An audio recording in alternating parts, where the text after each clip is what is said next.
বলছি এ ঠাকুর, তুমি ইয়ার মন্ত্রটা ওর ঘরে ঢুকাই নিয়ে না বসে তারা পুত্তালিটা ঢুকাই নিয়েছো কি বাবা? তুমি কেমন ঢোকো? কেমন ঢোকো? কোথায় কেমন ঢোকো? আমরা ঠাকুর জানি তুমি ভুল ভাল ধরছো। এ ঠাকুর, আমি তোমাদের এই মাঝলি বহুতার মাই বটি বাবা।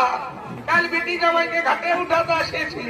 কি বাবা, তুমি আমাদের মাদলি বহুটার মাই বটো?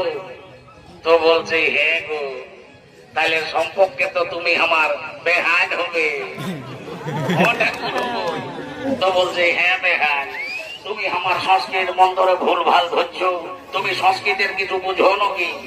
এ ঠাকুর, আমি 1985 সালে না ঝালদা কলেজে সংস্কৃতে অনার্স করেছি। কি বাবা, তুমি 1985 সালে ঝালদা কলেজে সংস্কৃতে অনার্স করেছো? তো বলছি হ্যাঁ গো, আমিও তো 1985 সালে ওই ঝালদা কলেজে বাংলা ডিপার্টমেন্টে ছিলি রে